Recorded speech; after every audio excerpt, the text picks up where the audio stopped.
देश में चुनावी मूड बना हुआ है।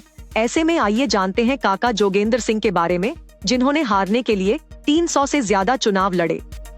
काका धरती पकड़ के नाम से भी जाने जाते थे।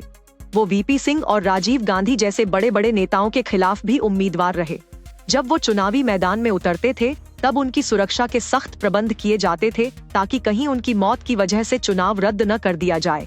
काका चुनाव में किसी भी दल से टिकट लेकर लड़ने को गलत मानते थे और निर्दलीय ही मैदान में डटे रहते थे।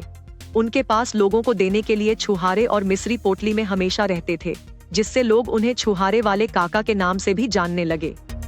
काका ने राष्ट्रपति चुनाव में शंकर दयाल शर्मा और उपराष्ट्रपति चुनाव में KR नारायणन के खिलाफ भी पर्चा भरा था। तब इन पदों पर चुनाव निर्विरोध होता था, लेकिन काका के चलते नहीं हो सका। एक समय वो था जब काका को बरेली से विधायकी लड़ने के लिए नेहरू जी ने अपनी पार्टी के टिकट की पेशकश की थी, लेकिन काका ने निर्दलीय ही चुनाव लड़ा।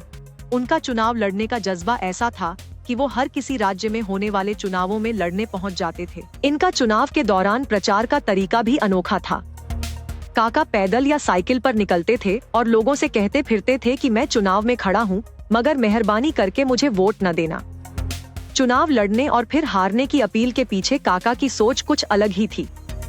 काका सोचते थे कि वे जितनी बार हारेंगे उतनी बार उनकी जमानत राशि जब्त होगी और राष्ट्रीय कोष में जाएगी।